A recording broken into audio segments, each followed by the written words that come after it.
IJTI Sumsel melaksanakan pemilihan ketua baru periode 2023-2027 di Hotel Swarna Dwipa Palembang.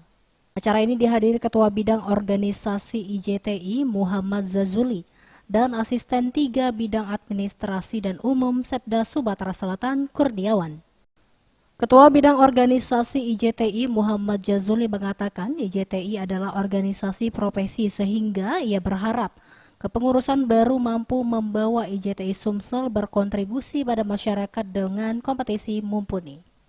Juga terkait dengan beberapa usulan dari kawan-kawan soal pelatihan untuk meningkatkan kompetensi daripada teman-teman anggota IJTI.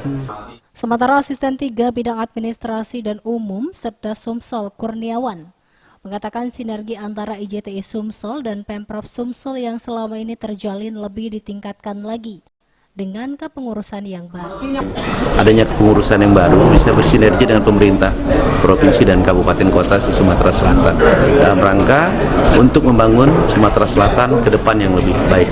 Tahun politik ini kami berharap tentu kita jangan sampai terjebak dengan kegiatan politik yang sifatnya menjurus ke memihak, tapi kita bekerja secara transparan dan profesional saja. Karena ikatan jurnalis ini adalah ikatan profesi profesional. Oleh sebab itu harapan kita seperti itu, untuk membangun pemberitaan yang baik untuk Sumatera Selatan tentu ke depan yang lebih baik.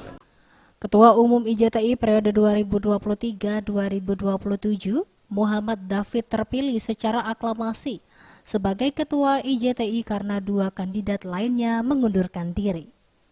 Tim Liputan Sriwijaya TV.